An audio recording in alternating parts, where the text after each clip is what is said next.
Hello friends, welcome to my YouTube channel सिर्फ study of law. Friends, आज के topic में दंड प्रक्रिया संहिता 1973 the code of criminal procedure 1973 के अंतर्गत एफआईआर, फर्स्ट इंफॉर्मेशन रिपोर्ट या प्रथम सूचना रिपोर्ट, परिवाद कंप्लेंट, एफआर फाइनल रिपोर्ट या अंतिम रिपोर्ट, पीआर पुलिस रिपोर्ट और पीपी प्रोटेस्ट पिटीशन पर आधारित कुछ ऐसे प्रश्नों को डिस्कस करेंगे जो कि मुख्य परीक्षा मेंस एग्जाम के पॉइंट ऑफ व्यू से बहुत ही इम्पोर्टेंट होते हैं और सबसे अधिक बार परीक्षाओं में पूछे भी जा चुके हैं और जिनकी आने की संभावना जो आने वाले एग्जाम हैं उसमें अधिक रहती है। तो जैसा कि आप लोग स्क्रीन पर देख रहे हैं कि all state judiciary, APO, LLB and others law के जो एग्जाम्स हैं उन सभी के लिए आज का जो वीडियो है हेल्पफुल होने वाला है। तो वीडियो को अंत तक देखें। तो शुरू करते हैं। दंड प्रक्रिया संहिता 1973 एफआईआर प्रथम सूचना रिपोर्ट और कंप्लेंट परिवाद और एफआर अंतिम रिपोर्ट और पीआर से पुलिस रिपोर्ट और पीपी प्रोटेस्ट पिटीशन पर आधारित हम लोग मुख्य परीक्षा से संबंधित प्रश्नों को डिस्कस करेंगे। जो भी इस टॉपिक से प्रश्न जो इम्पोर्टेंट हो सकते हैं, जो परीक्षा में पूछे जा चुके हैं और जिनकी आने की संभावना अधिक रहती है, उन प्रश्नों को हम लोग आज के टॉपिक में डिस्कस करेंगे। तो जैसे कि जो क्वेश्चन बहुत ज़्यादा पूछा जाता है कि प्रथम सूचना रिपोर्ट, फर्स्ट इंफॉर्मेशन रिपोर्ट का क्या अर्थ है, इसका कानूनी महत्व क्या होता है तथा ऐसी रिपोर्ट देर से देने का क्या प्रभाव पड़ता है। नेक्स्ट क्वेश्चन जो है, प्रथम सूचना रिपोर्ट किसे कहते हैं, इसके साक्षी मूल्य की विवेचना कीजिए, यानी इसका साक्षी मूल्य क्या है, क्या ये साक्ष्य में ग्राह्य है, क्या ये सार्वभौम साक्ष्य है, प्रथम सूचना रिपोर्ट एवं परिवाद में क्या अंतर है। तो कंप्लेंट और एफआईआर में क्या डिफरेंस है उनको देखेंगे। तो प्रथम सूचना रिपोर्ट क्या है, क्या थाने का भरसाधक अधिकारी एफआईआर दर्ज करने के लिए बाध्य है। नेक्स्ट क्वेश्चन, क्या एफआईआर लिखने से पूर्व अपराध के बारे में प्रारंभिक जांच आवश्यक है। उच्चतम न्यायालय के निर्णयों का संदर्भ देते हुए उत्तर को देना है। तो जो केस लॉ है उनको बताना है यहाँ पे। नेक्स्ट क्वेश्चन 5 है कि प्रथम सूचना रिपोर्ट क्या है, साक्ष्य संबंधी इसका मूल्य क्या है। नेक्स्ट क्वेश्चन है परिवाद एवं एफआईआर में अंतर को समझाइए। नेक्स्ट क्वेश्चन 7 है कि दंड प्रक्रिया संहिता 1973 की धारा 156(3) के अंतर्गत मजिस्ट्रेट को कौन कौन सी शक्तियां प्राप्त हैं। न्यायिक निर्णयों का हवाला दीजिए या उनके संदर्भ देकर के उसको स्पष्ट करना है। तो क्या एक मजिस्ट्रेट दंड प्रक्रिया संहिता की धारा 173(2) के अधीन पुलिस के द्वारा फाइल की गई अंतिम रिपोर्ट के आधार पर संज्ञान लेने हेतु बाध्य हैं। क्या ऐसा संज्ञान लेने पर कोई भी निर्बंधन है, निर्णीत विधि सहित विवेचना कीजिए, यानी कि केस लॉ का हवाला देना है। नेक्स्ट क्वेश्चन है कि अंतिम रिपोर्ट क्या है, इसको हम लोग एफआर कहते हैं, final report. Final report magistrate के समक्ष पेश करने पर मजिस्ट्रेट के पास क्या क्या विकल्प होते हैं। अंतिम रिपोर्ट एवं पुलिस रिपोर्ट में क्या अंतर है, ये क्वेश्चन जो है बहुत ही महत्वपूर्ण है। प्रोटेस्ट पिटीशन क्या है। तो इन सभी प्रश्नों को हम लोग सीक्वेंस से आंसर फॉर्म में डिस्कस करेंगे। तो पहला जो क्वेश्चन कई तरीके से पूछा जाता है कि प्रथम सूचना रिपोर्ट एफआईआर का अर्थ क्या है, इसकी परिभाषा क्या है, इससे आप क्या समझते हैं। तो इसका जो अर्थ है एफआईआर का कि जब कोई भी संज्ञेय अपराध घटित हो तो कोई भी व्यक्ति ऐसे संज्ञेय अपराध के बारे में पुलिस को सूचना दे सकता है। ऐसी सूचना को ही प्रथम सूचना रिपोर्ट कहा जाता है, यानी किसी भी अपराध के संबंध में जो प्रथम सूचना होती है पुलिस को दी जाती है वो एफआईआर प्रथम सूचना रिपोर्ट कहलाती है। तो दंड प्रक्रिया संहिता में कहीं भी एफआईआर को परिभाषित नहीं किया गया है। तो इसकी परिभाषा जो है दंड प्रक्रिया संहिता 1973 में कहीं पे भी नहीं दी गई है। सिर्फ 100 धारा जो धारा है 154 उसमें एफआईआर को लिखाने की विधि का वर्णन किया गया है कि उसकी लिखाने की जो है प्रक्रिया क्या होगी उसके बारे में बताया गया है। तो धारा 154 के जो प्रमुख तथ्य हैं, इंपॉर्टेंट एलिमेंट्स हैं, वो इस प्रकार हैं कि पहला है कि सूचना जो है संज्ञेय अपराध से संबंधित होनी चाहिए और ऐसी सूचना पुलिस थाने के प्रसाधक अधिकारी को दी जानी चाहिए। तीसरा इंपॉर्टेंट जो फैक्ट है कि ये सूचना जो है मौखिक या लिखित किसी भी रूप में दी जा सकती है। जरूरी नहीं है कि उसको सिर्फ लिख के ही दिया जाए या मौखिक ही, मतलब किसी भी फॉर्म में दी जा सकती है, चाहे वो ओरल हो या रिटर्न हो। यदि सूचना मौखिक है तो पुलिस अधिकारी या उसके अधीनस्थ जो हैं उनके द्वारा लिख कर के सूचना देने वाले को उसको पढ़ कर के सुनाई जाएगी। सूचना चाहे मौखिक हो या लिखित देने वाले व्यक्ति के हस्ताक्षर उस पर होंगे। और जो पांचवा इंपॉर्टेंट फैक्ट है कि धारा 154 जो उपधारा 1 है, सूचना का सार राज्य सरकार के द्वारा विहित किसी पुस्तक में लिखा जाएगा, इसको हम लोग कहते हैं कि जीडी पर चढ़ जाएगी।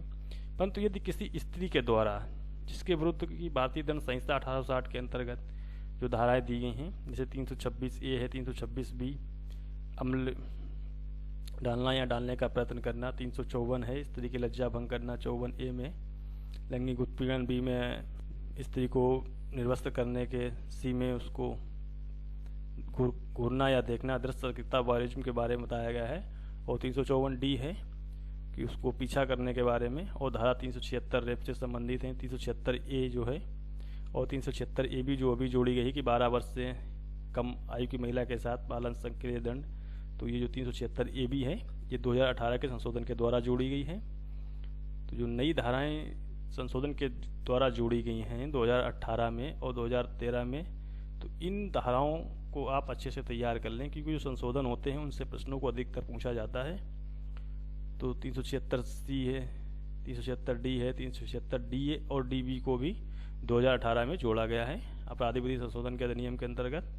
तो DA में 16 वर्ष से कम आयु की महिला के साथ सामूहिक बाल संघ के लिए दंड, और DB में यानी B फॉर 12 वर्ष से कम आयु की महिला के साथ सामूहिक बाल संघ के लिए दंड, यानी कि गैंग रेप जो है यदि 12 वर्ष से कम आयु की महिला के साथ किया जाता है तो 376 DB, और 376 DA जो है 16 वर्ष से कम आयु की महिला के साथ गैंग रेप के संबंध में सजा का प्रावधान दिया गया है। या धारा 509 के अधीन किसी अपराध के किए जाने या प्रयत्न किए जाने का अभिकथन किया गया है। तो कोई भी सूचना दी जाती है तो ऐसी सूचना जो है किसी महिला पुलिस अधिकारी या किसी महिला अधिकारी के द्वारा अभिलिखित की जाएगी, और ऐसी स्त्री को विधिक सहायता और किसी भी स्वास्थ्य देखभाल कार्यकर्ता या महिला संगठन या दोनों की सहायता उपलब्ध कराई जाएगी। परंतु ये और की पहला है कि यदि वे व्यक्ति जिसके विरुद्ध भारतीय दंड संहिता की धारा 354 जो उपरोक्त वर्णनी थे 354A, 354B, 354C, 354D, धारा 376, 376A, 376AB, 376B, 376C और 376D, 376DA, 376DB जो 2018 के द्वारा जोड़ी गई हैं, और 376E या धारा 509 के अधीन किसी भी अपराध के किए जाने का या किए जाने का प्रयत्न किए जाने का अभिकथन किया गया है, तो स्थायी है या अस्थायी रूप से, मानसिक या शारीरिक रूप से निःशक्त है, तो ऐसी इत्तिला जो है वो किसी पुलिस अधिकारी के द्वारा उस व्यक्ति के जो कि ऐसे अपराध की रिपोर्ट करने की इप्सा करता है या रखता है उसके निवास स्थान पर या उस व्यक्ति के विकल्प के किसी भी सुगम स्थान पर यथा स्थित किसी भी दुभाषीय या किसी भी विशेष प्रबोधक की उपस्थिति में अभिलिखित की जाएगी। तो जो पीड़ित है जो बताएगा उसके अनुसार जो है जो भी स्थान सुगम हो सकता है तो वहाँ पर अभिलिखित की जाएगी।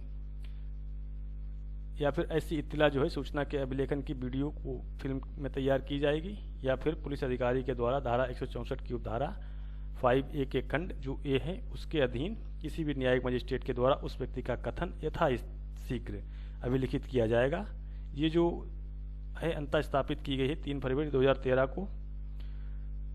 धारा 154(2) और की जो उपधारा 154 की उपधारा 1 के अनुसार अभिलिखित की गई सूचना जो इत्तिला है कि प्रतिलिपि सूचना देने वाले को तत्काल निःशुल्क दी जाएगी। एक बहुत ही महत्वपूर्ण केसला है, रमेश कुमारी बनाम state of NCT of Delhi का है, 2006 सुप्रीम कोर्ट का मामला है। इस मामले में माननीय सर्वोच्च न्यायालय ने ये निर्धारित किया है कि धारा 154 के जो उपबंध हैं वो अज्ञापक हैं और संज्ञेय अपराध प्रकट करने वाली सूचना को संबंध अधिकारी रजिस्टर करने के लिए बाध्य हैं। नेक्स्ट जो केसला है वो नवरत्न महतो एवं अन्य बनाम state of Bihar 1980 supreme court का केसला है। इस मामले में ये निर्धारित किया गया है कि यद्यपि प्रथम सूचना रिपोर्ट में घटना का संपूर्ण विवरण दिया जाना आवश्यक है, लेकिन मुकदमा इस आधार पर खारिज नहीं किया जा सकता है कि सूचना में घटना का संपूर्ण विवरण नहीं दिया गया है, तो इस आधार पर उसको खारिज नहीं किया जा सकता है। प्रथम सूचना रिपोर्ट का साक्षिक मूल्य क्या है या कानूनी महत्व क्या है, तो दोनों सेम ही बात है। एविडेंसी वैल्यू या लीगल इंपॉर्टेंस, तो दोनों को हम लोग समझते हैं कि यद्यपि प्रथम सूचना रिपोर्ट मौखिक साक्ष्य या सार्वधान साक्ष्य नहीं होती है, परंतु फिर भी किसी अपराध का अन्वेषण जो है प्रथम सूचना रिपोर्ट के आधार पर किया जाता है। इसमें अंकित कथनों का उपयोग मात्र खंडन अथवा साक्षी को अविश्वसनीय साबित करने के लिए किया जाता है। इसके संबंध में जो केसला है कि FIR के एविडेंसरी वैल्यू क्या है। तो मीनाक्षी अग्रवाल एवं अन्य बनाम उत्तर प्रदेश राज्य एवं अदर्स 2001 का मामला है, इलाहाबाद हाई कोर्ट का है। इस मामले में इलाहाबाद उच्च न्यायालय के द्वारा ये अब निर्धारित किया गया है कि यदि प्रथम सूचना रिपोर्ट में संज्ञेय अपराध का कारित किया जाना प्रकट होता है तो साक्ष्य एवं उपलब्ध सामग्री याचियों के विरुद्ध है तो प्रथम सूचना रिपोर्ट को अब खंडित नहीं किया जा सकता है। यदि रिपोर्टकर्ता गवाह के रूप में विचारणा के समय बुलाया जाता है तो प्रथम सूचना रिपोर्ट का प्रयोग भारतीय साक्ष्य अधिनियम की जो धारा 157 के अंतर्गत रिपोर्टकर्ता की संपुष्टि के लिए या धारा 154 के अंतर्गत खंडन के लिए उसका प्रयोग किया जा सकता है। नेक्स्ट जो केस ला है वो बलदेव सिंह बनाम पंजाब राज्य 1995 सुप्रीम कोर्ट का मामला है। इस मामले में माननीय सर्वोच्च न्यायालय ने ये अब निर्धारित किया है कि प्रथम सूचना रिपोर्ट कोई भी सारभूत साक्ष्य नहीं है, यानी कि जो एफआईआर की एविडेंसरी वैल्यू है वो कोई भी सारभूत साक्ष्य नहीं है। मात्र प्रथम सूचना रिपोर्ट के आधार पर अभियुक्त को दोषसिद्धि नहीं किया जा सकता है, उसको पनिश नहीं किया जा सकता। ऐसी रिपोर्ट में अंकित तथ्यों को न्यायालय में साबित किया जाना आवश्यक है। नेक्स्ट केस ला है हासिब बनाम बिहार राज्य 1972 सुप्रीम कोर्ट का मामला है। इस मामले में माननीय सर्वोच्च न्यायालय ने यह निर्धारित किया कि आपराधिक घटना की प्रथम सूचना के रूप में प्रथम सूचना रिपोर्ट के महत्व को बुलाया नहीं जा सकता है। तो ये जो इम्पोर्टेंट केस ला हैं ये एफआईआर की एविडेंसरी वैल्यू से रिलेटेड हैं। इसमें से इस पर जब भी कोई क्वेश्चन आता है तो इसमें से आप एक दो केस ला अवश्य लिखें, क्योंकि केस ला लिखने से जो आंसर होता है उसकी वैल्यू काफ़ी बढ़ जाती है और उसमें जो है आंसर्स पे अच्छे मार्क्स मिलते हैं। नेक्स्ट जो है कि विलंब से प्रथम सूचना रिपोर्ट लिखाने का क्या प्रभाव है।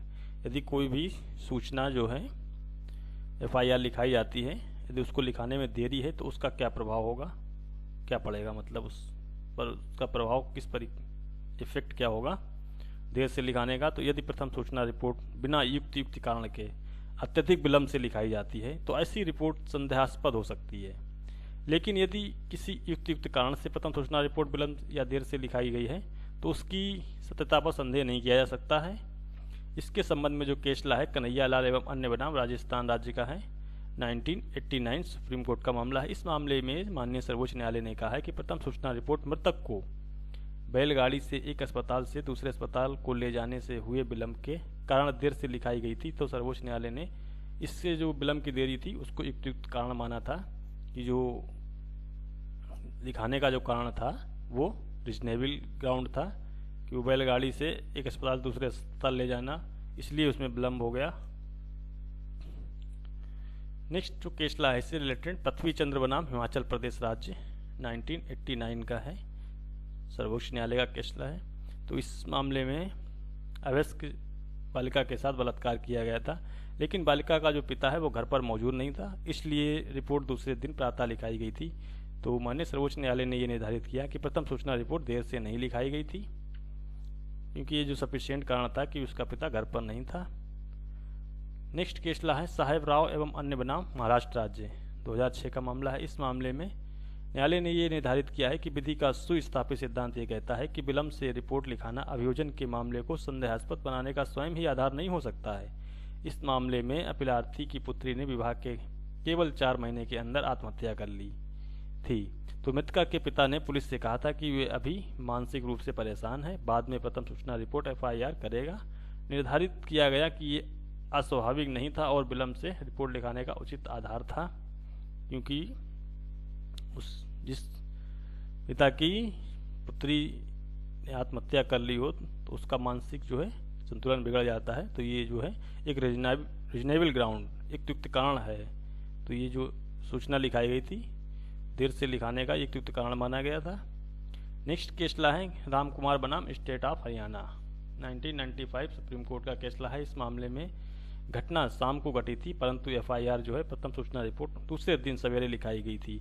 माननीय सर्वोच्च न्यायालय ने निम्नलिखित कारणों से एफआईआर को विलंब देरी से दर्ज करना नहीं माना था। तो जो निम्नलिखित कारण थे कि परिवादी एक विधवा थी, जो एफआईआर लिखाने वाली थी वो एक विधवा थी, वे स्वयं उसका अल्पवयस्क बच्चा और अन्य 2 लोग घायल हुए थे। विधवा के परिवार में कोई भी पुरुष सदस्य भी नहीं था। घटना के बाद विधवा ने जाकर पड़ोसी के यहाँ शरण ली थी। तो ये जो ग्राउंड्स थे इस आधार पर एफआईआर को देर से लिखाने के रीजनेबल ग्राउंड होते हुए देर से नहीं माना गया था।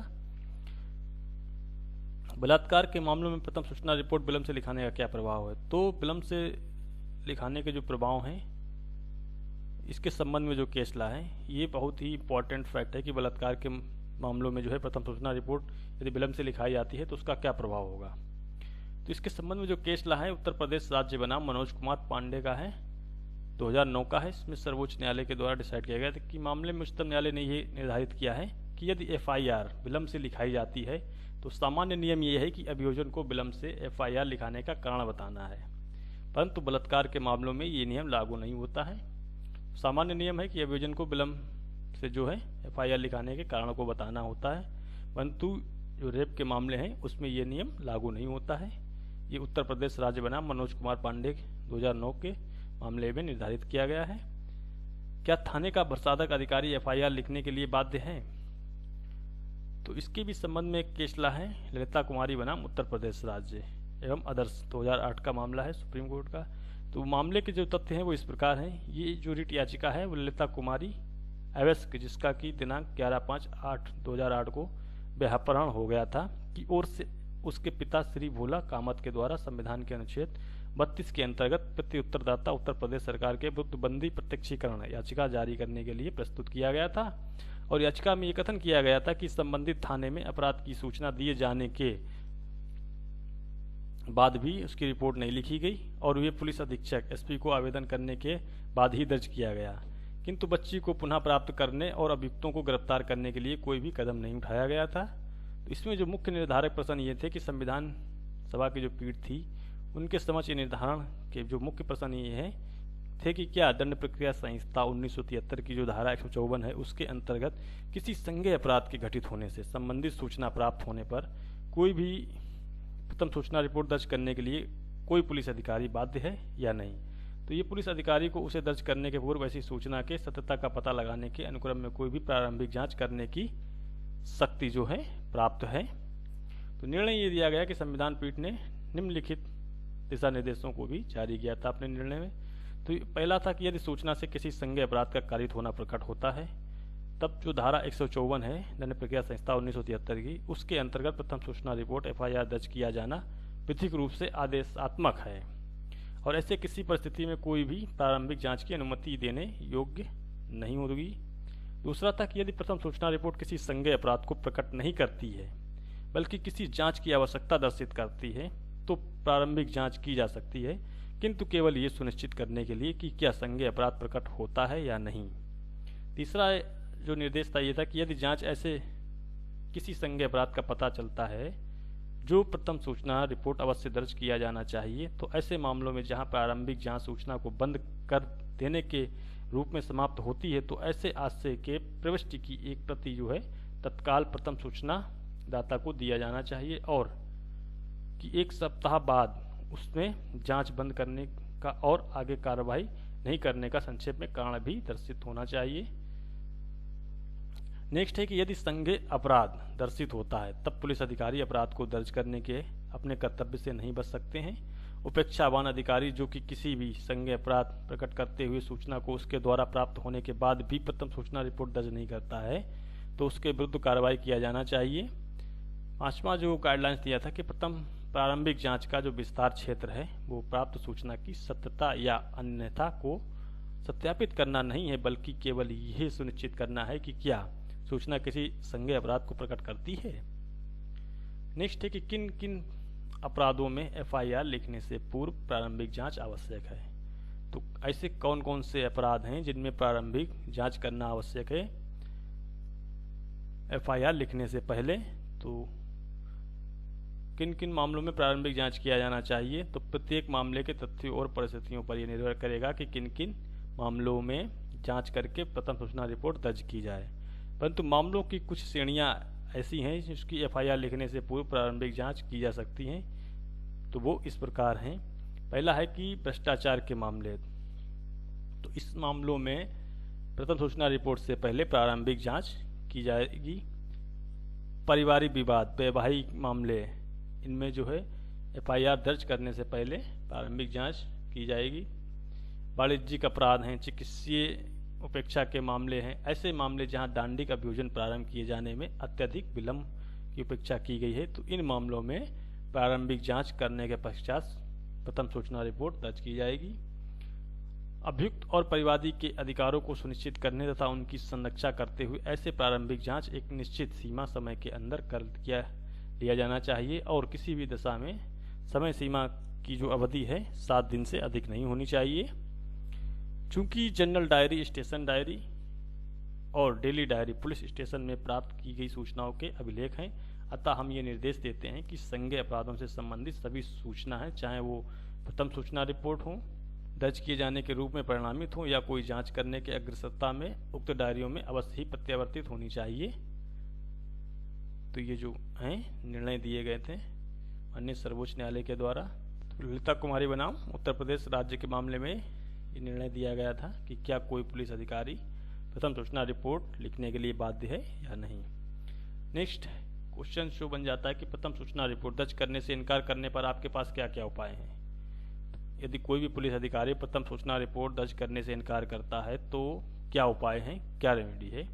दंड प्रक्रिया संहिता 1973 की धारा 154(3) के अनुसार जब कोई भी संज्ञेय अपराध की सूचना थाने के प्रसाधक अधिकारी को दी जाती है और वे अभिलिखित करने से इनकार कर देता है तो धारा 154 की उपधारा 1 के अंतर्गत इत्तला सूचना को अभिलिखित करने से इनकार से व्यथित व्यक्ति जो इस पीड़ित है वो व्यक्ति ऐसी इत्तला का सार जो लिखित रूप में और डाक के द्वारा संबंध पुलिस अधीक्षक एसपी को भेज सकता है, जो कि यदि उसका समाधान हो जाता है कि ऐसी इत्तला से किसी संज्ञेय अपराध का किया जाना प्रकट होता है तो स्वयं मामले का अन्वेषण इन्वेस्टिगेशन करेगा या किसी अधीनस्थ पुलिस अधिकारी को निर्देश देगा और उस अधिकारी को उस अपराध के संबंध में पुलिस थाने के प्रसाधक अधिकारी की सभी शक्तियां होंगी।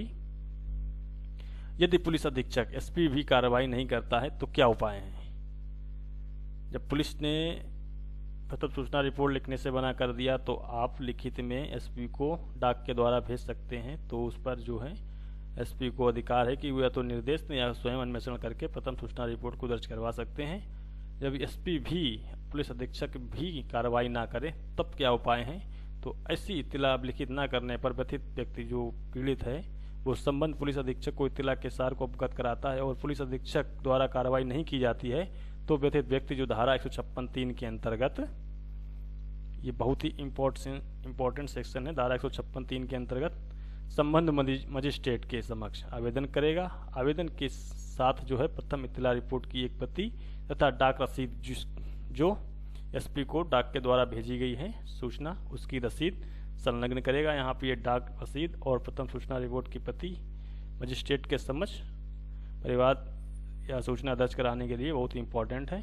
तो धारा 156 की जो धारा 3 है उसके अनुसार मजिस्ट्रेट थाने के प्रसाधक अधिकारी को केस रजिस्टर कर अन्वेषण की रिपोर्ट एवं अवगत कराने का निर्देश दे सकता है। तो ये जो शक्ति है वो मजिस्ट्रेट की 156(3) के अंतर्गत है। तो धारा 156(3) के अंतर्गत मजिस्ट्रेट को कौन कौन सी शक्तियाँ प्राप्त हैं तो उनको देख लेते हैं कि जब पुलिस के द्वारा एफआईआर ना लिखी जाए और एसपी के द्वारा भी कार्रवाई ना की जाए तो 156(3) के अंतर्गत मजिस्ट्रेट को क्या क्या शक्तियाँ हैं। तो धारा 156(3) के अनुसार धारा 190 के अधीन सशक्त किए गए कोई भी मजिस्ट्रेट, जो 190 धारा दंड प्रक्रिया संहिता 1973 की जो धारा 190 है उसके अधीन जो सशक्त किए गए हैं कोई भी मजिस्ट्रेट हो वो पूर्वोक्त प्रकार के अन्वेषण का आदेश कर सकता है।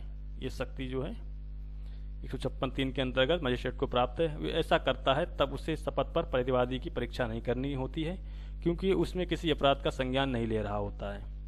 तो मजिस्ट्रेट के क्या क्या अधिकार हैं तो इसके संबंध में जो केस ला है धर्मेश भाई वासुदेव भाई बनाम गुजरात राज्य का मामला है 2009, इसमें सर्वोच्च न्यायालय के द्वारा डिसाइड किया गया है। तो इस मामले में निर्धारित किया गया था कि मजिस्ट्रेट का जो अधिकार है वो 2 विभिन्न परिस्थितियों में अन्वेषण करने का निर्देश देने का अधिकार उत्पन्न हो सकता है। पहला ये है कि यदि प्रथम सूचना रिपोर्ट लिखे जाने से अस्वीकार किया गया हो या जब किसी कारण से अन्वेषण करने के अधिकार का प्रयोग नहीं किया गया है, तो इन 2 मामलों में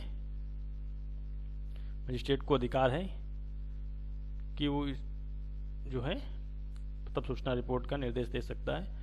तो इसके संबंध में केस ला है सीकरी बाबू बनाम उत्तर प्रदेश राज्य 2007 का मामला है, ये सुप्रीम कोर्ट का है। तो इस मामले में माननीय सर्वोच्च न्यायालय ने ये अभिनिर्धारित किया कि यदि कोई भी व्यक्ति पुलिस थाने द्वारा एफआईआर अभिलिखित न किए जाने से व्यथित है, पीड़ित है और तत्पश्चात धारा 154(3) के अंतर्गत पुलिस अधीक्षक एसपी को भी लिखित सूचना देता है और सूचना देने पर ना तो कोई एफआईआर दर्ज की जाती है और ना ही कोई उचित अन्वेषण इन्वेस्टिगेशन किया जा रहा है।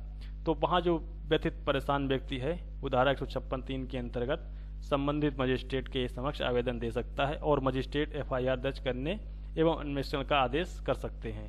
यदि किसी मामले में व्यथित व्यक्ति के अनुसार समुचित कार्रवाई अन्वेषण प्रॉपर इन्वेस्टिगेशन नहीं हो रहा है तो इस प्रावधान के अंतर्गत मजिस्ट्रेट उचित अन्वेषण सुनिश्चित करने हेतु मॉनिटरिंग भी कर सकते हैं और समुचित अन्वेषण हेतु निर्देश भी दे सकते हैं। इस धारा के अंतर्गत अन्वेषण का आदेश देने की जो शक्ति है वो एक स्वतंत्र शक्ति है।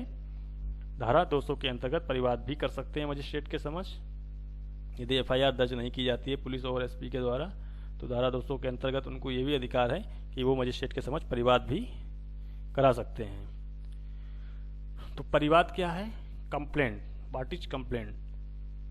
परिवाद को संहिता की धारा 2D में बताया गया है, परिभाषा दी गई है दंड प्रक्रिया संहिता 1973 की धारा 2D जो परिवाद को परिभाषित करती है। तो धारा 2D के अनुसार इस संहिता के अधीन मजिस्ट्रेट के द्वारा कार्रवाई किए जाने की दृष्टि से मौखिक या लिखित रूप में उससे किया गया ये अभिकथन अभिप्रेत है कि किसी भी व्यक्ति ने चाहे वो ज्ञात हो या अज्ञात हो अपराध किया है किंतु इसके अंतर्गत पुलिस रिपोर्ट नहीं है, वो परिवाद कहा जाएगा। स्पष्टीकरण से चीज स्पष्ट होती है कि किसी भी ऐसे मामले में जो कि अन्वेषण के पश्चात किसी असंज्ञेय अपराध का किया जाना प्रकट करता है, पुलिस अधिकारी द्वारा की गई रिपोर्ट परिवाद है तो पुलिस उसको परिवादी समझा जाएगा और पुलिस अधिकारी जिसके द्वारा ऐसी रिपोर्ट की गई है वो परिवादी समझा जाएगा। तो ये जो परिवाद हो गया। तो प्रथम सूचना रिपोर्ट और परिवाद में क्या अंतर है, तो बेसिक डिफरेंस दोनों में क्या है तो उसको देख लेते हैं। तो हम लोग परिवाद और प्रथम सूचना रिपोर्ट को सिंपली में बहुत आसानी से समझ सकेंगे। तो जब भी आप कोई भी डेफिनेशन पढ़ें, कोई भी सेक्शंस पढ़ें तो कंपेयर करके पढ़ें और हो सके तो दोनों जो कुछ ऐसे सेक्शंस हैं जिनमें डिफरेंसेस हो सकते हैं उनको करें तो आपको सेक्शंस भी क्लियर हो जाएंगे और उनके एलिमेंट्स जो हैं वो भी क्लियर हो जाएंगे। तो प्रथम सूचना रिपोर्ट और परिवाद में क्या अंतर है उसको देखते हैं। तो सबसे पहले हम लोग अंतर के आधार को समझते हैं, क्योंकि अंतर के आधार पता होने पर हम लोगों को जो है अंतर करने में काफ़ी ज़्यादा आसानी हो जाती है। वैसे तो लिखने का तरीका है हाई लेवल में जो कि सीरियल बाय लाइन लिखा जाए, परंतु ये जो तरीका है लिखने का अंतर करने का ये तरीका जो है आसान रहता है। इसमें आपको चीज़ें लिखने में आसानी रहती है और चीज़ें लंबे समय तक याद भी रहती हैं, क्योंकि इसमें आप अंतर के आधार भी लिख सकते हैं। तो जो अंतर का आधार है कि एफआईआर और परिवाद की प्रकृति कैसी होती है, तो इसके अंतर जो अपराध हैं उसमें कैसी प्रकृति होगी। तो जो प्रथम सूचना रिपोर्ट है संज्ञेय अपराध में पुलिस को दर्ज कराने का अधिकार होता है और परिवाद जो है संज्ञेय हो या असंज्ञेय परिवाद मजिस्ट्रेट के समक्ष प्रस्तुत करने का अधिकार होता है और जो प्रथम सूचना रिपोर्ट है पुलिस के समक्ष दर्ज कराने का अधिकार होता है। कार्रवाई करने की प्रार्थना किससे की जाएगी, तो एफआईआर में मजिस्ट्रेट को केवल अपराध घटित होने की सूचना दी जाती है, सूचना दर्ज नहीं कराई जाती है। सूचना दर्ज कराने का अधिकार जो है पुलिस को है, पुलिस के पास जाना पड़ेगा। और परिवाद में जो है मजिस्ट्रेट से कार्रवाई करने की प्रार्थना की जाती है कि वो कार्रवाई करें परिवाद पर, और मजिस्ट्रेट या पुलिस से संबंधी जो है क्या है, तो प्रथम सूचना रिपोर्ट जो एफआईआर है वो किसी से भी की जा सकती है, चाहे वो मजिस्ट्रेट से की जा सकती हो या पुलिस से भी की जा सकती है, परंतु जो परिवाद कंप्लेंट है वो सिर्फ मजिस्ट्रेट से ही किया जा सकता है।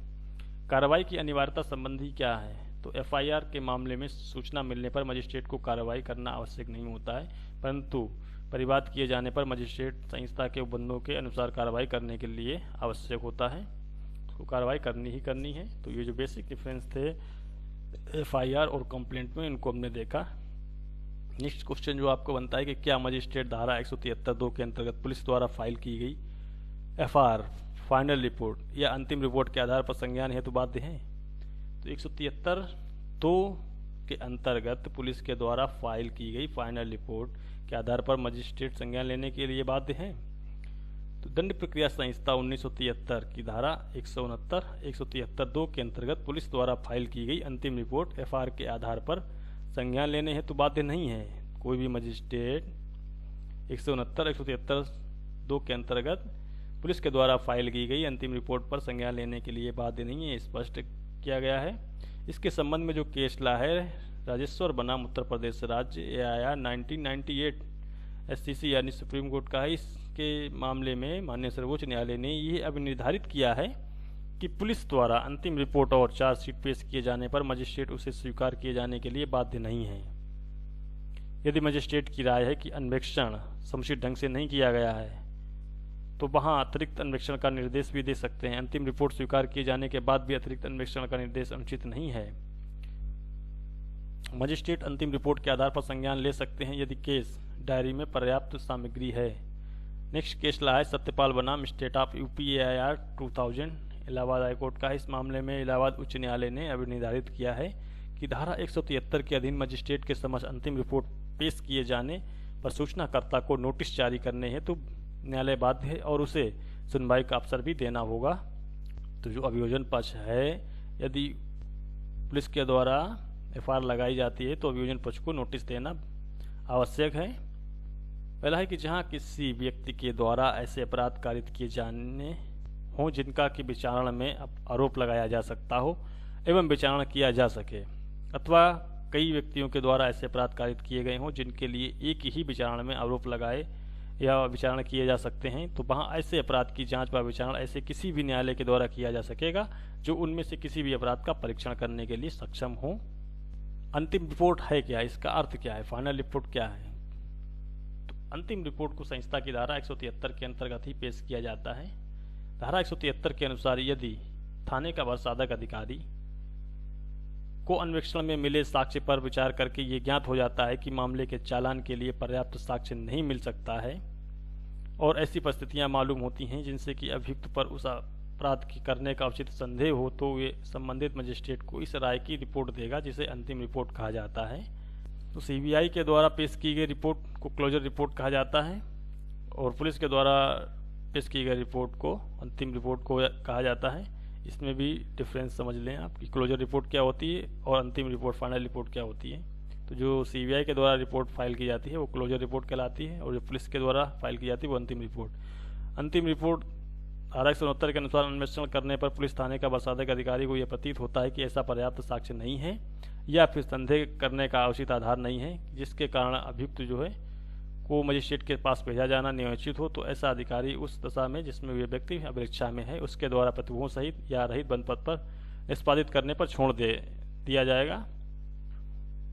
तो अंतिम रिपोर्ट जो है पुलिस के द्वारा तभी फाइल की जाती है जब अभियुक्त के खिलाफ कोई ठोस सबूत ना मिले, कोई साक्ष्य ना मिले और जब ये महसूस होता हो, लगता है कि अभियुक्त के ऊपर चार्ज नहीं फ्रेम हो सकते हैं, तो पुलिस जो है अंतिम रिपोर्ट लगाकर मजिस्ट्रेट के समक्ष प्रस्तुत कर देती है।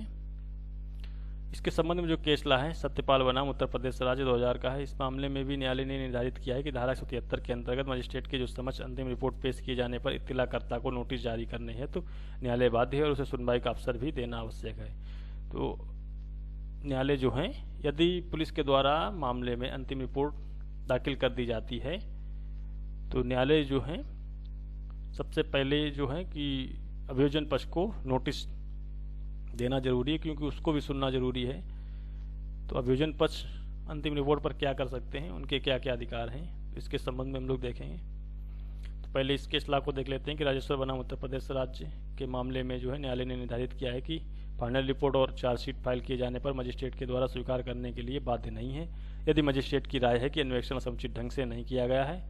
वहाँ वे अतिरिक्त अन्वेषण का निर्देश दे सकता है। अंतिम रिपोर्ट स्वीकार करने के लिए भी अतिरिक्त अन्वेषण का निर्देश देना अनुचित नहीं है। तो अंतिम रिपोर्ट मिलने पर मजिस्ट्रेट को क्या क्या विकल्प हैं? तो अंतिम रिपोर्ट FR फाइनल रिपोर्ट मिलने पर मजिस्ट्रेट को दो विकल्प होते हैं।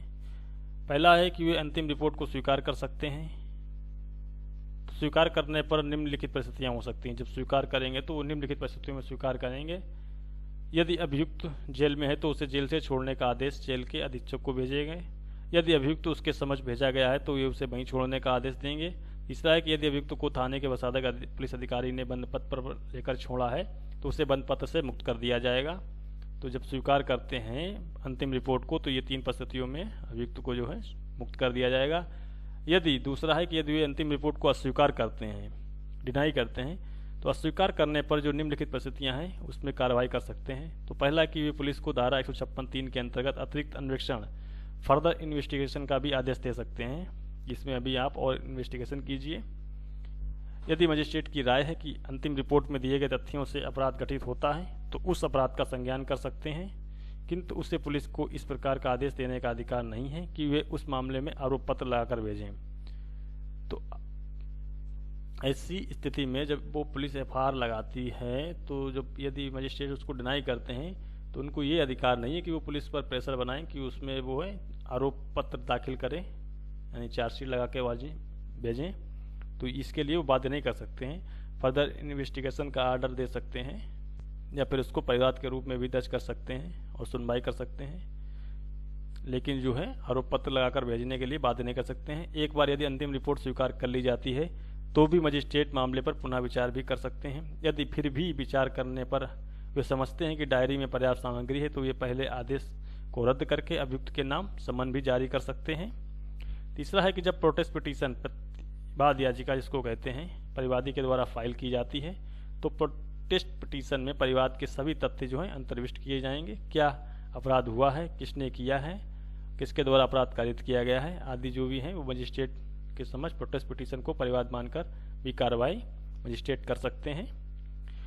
तो इसके संबंध में जो केस ला है पॉपुलर मुथैया बनाम स्टेट ऑफ तमिलनाडु का मामला है, 2000 सुप्रीम कोर्ट के द्वारा डिसाइड किया गया है। तो इस मामले में माननीय सर्वोच्च न्यायालय ने ये अब निर्धारित किया है कि मजिस्ट्रेट को उस स्थिति में जब अंतिम रिपोर्ट फाइल की जाती है तो अंतिम रिपोर्ट स्वीकार करने का और प्रतिवाद याचिका दाखिल किए जाने की स्थिति में उसे परिवाद याचिका के रूप में मानने और प्रथम दृष्टया मामला निर्मित होता है तो आदेशिका जारी करने का अधिकार है और व्यक्ति के विरुद्ध अपराध का संज्ञान लेने यद्यपि अंतिम रिपोर्ट पुलिस द्वारा दाखिल किया गया है फिर भी उसके द्वारा इस राय पर आने की स्थिति में उसके लिए पर्याप्त सामग्री अभियोग दैनिकी में स्वयं विद्यमान है और मामले को पुनः अन्वेषण का निर्देश देने की अधिकारिता है।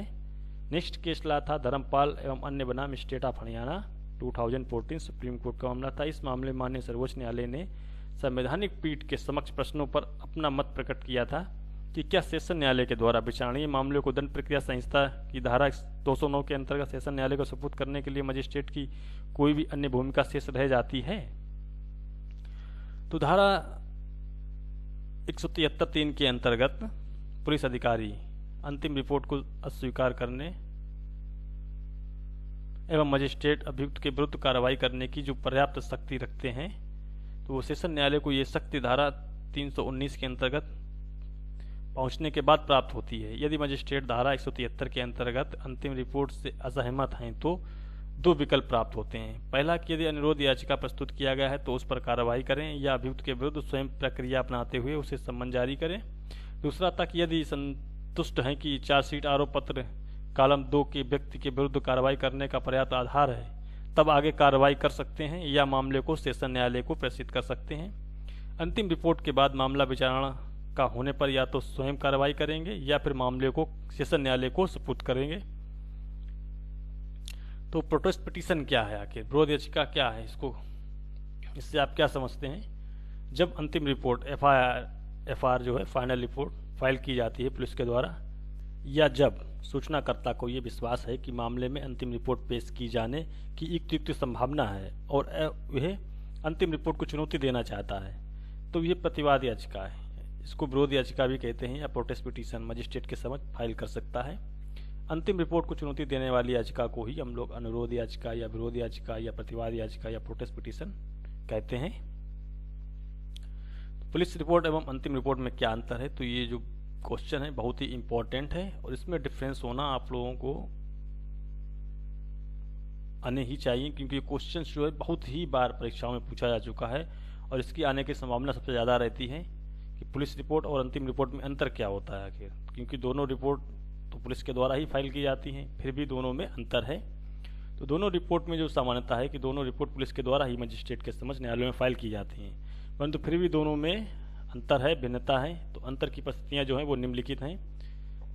पहला ये कि पुलिस रिपोर्ट जिसको आरोप पत्र चार्जशीट के नाम से भी जाना जाता है अभियुक्त के विरुद्ध पर्याप्त साक्ष्य एवं उचित आधार होने पर धारा 173(2) के अंतर्गत न्यायालय में पेश की जाती है, जबकि अंतिम रिपोर्ट जो एफआईआर है वो अन्वेषण इन्वेस्टिगेशन के पश्चात अभियुक्त के विरुद्ध पर्याप्त साक्ष्य या संदेह का उचित आधार न होने पर मजिस्ट्रेट के या न्यायालय के समक्ष प्रस्तुत की जाती है।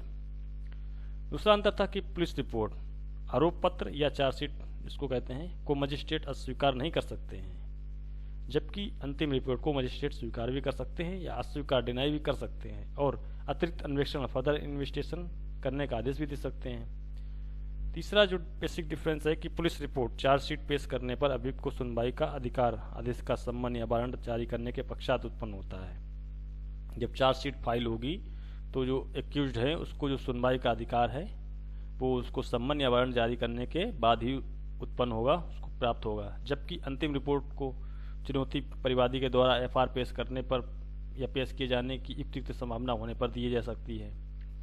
पुलिस रिपोर्ट चार्जशीट पर मजिस्ट्रेट संज्ञान ले सकते हैं, जबकि अंतिम रिपोर्ट मजिस्ट्रेट पर जो है मजिस्ट्रेट संज्ञान नहीं ले सकते हैं। तो फ्रेंड्स, आज के टॉपिक में हम लोगों ने FIR, complaint, FR, final report, PR, police report और पीपी प्रोटेस्ट पिटीशन पर आधारित मुख्य परीक्षा के पॉइंट ऑफ व्यू से महत्वपूर्ण प्रश्नों को डिस्कस किया और साथ में उनके आंसर्स को देखा कि किस तरीके से आंसर्स लिखने हैं और किस तरीके से केस लॉ को ऐड करना है।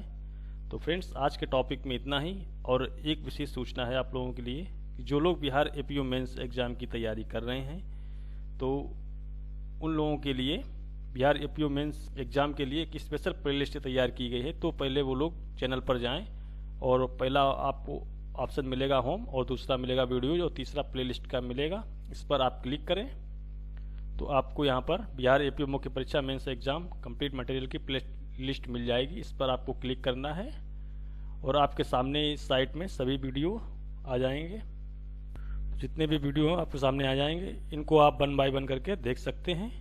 ये सिर्फ जो only Bihar APO mains exam से रिलेटेड वीडियोज हैं और जो लोग बिहार एपीओ मेंस एग्जाम के पेपर नंबर 7 माइनर एक्ट के अंतर्गत जो 6 एक्ट से प्रश्नों को पूछा जाएगा उनके स्पेशल वीडियोज और स्पेशल क्वेश्चन आंसर्स जो कि सिलेक्टेड क्वेश्चन आंसर जो परीक्षाओं में पूछे जाने की संभावना अधिक है, उनके नोट्स की पीडीएफ और जो 6 पेयर एक्ट हैं उनकी पीडीएफ और प्रीवियस ईयर क्वेश्चन पेपर की पीडीएफ को चाहते हैं तो वो लोग चैनल पर जाके ज्वाइन बटन को क्लिक करें। तो ऑफर के तौर पर उन लोगों के लिए सिल्वर स्पेशल प्लान 159 का ऑफर किया गया, इसको ज्वाइन करें और ज्वाइन करने के बाद जो सभी स्पेशल वीडियोज प्लस जो हैं notes Bihar APO mains exam minor act के अंतर्गत जो पेपर नंबर 7 है उसके 6 बियर एक्ट की पीडीएफ और स्पेशल और सिलेक्टेड इम्पॉर्टेंट क्वेश्चन आंसर्स की पीडीएफ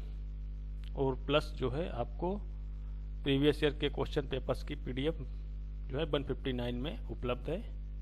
उसको आप डाउनलोड करके ऑफलाइन भी देख सकते हैं, पढ़ सकते हैं और प्लस स्पेशल वीडियोज को भी फॉलो कर सकते हैं। स्पेशल प्लेलिस्ट मिलेगी और जो लोग कंप्लीट कोर्स को ज्वाइन करना चाहते हैं तो वो लोग 799 रुपीज़ के प्लान को ज्वाइन करें, जहाँ पर आपको आईपीएस, सीआरपीसी, एविडेंस और माइनर एक्ट और सभी से संबंधित जानकारी को प्रोवाइड किया जाएगा। और जो लोग सिर्फ वीडियोज को देखना चाहते हैं यार एपीओ मेंस से रिलेटेड तो वो लोग यदि चैनल पर नए हैं, यदि चैनल को अभी भी सब्सक्राइब नहीं किया है तो रेड बटन को दबा करके चैनल को सब्सक्राइब कर लें और अगली वीडियो आने वाली सूचना पाने के लिए जो बेल आइकन आएगा इसको प्रेस करके ऑल जो नोटिफिकेशन है इस पर क्लिक कर लें ताकि जितनी भी वीडियो हैं उनका नोटिफिकेशन आप लोगों को मिलता रहे। तो फ्रेंड्स, मिलते हैं आप लोगों से नेक्स्ट टॉपिक में, तब तक के लिए bye bye and take care. जय हिंद, जय भारत।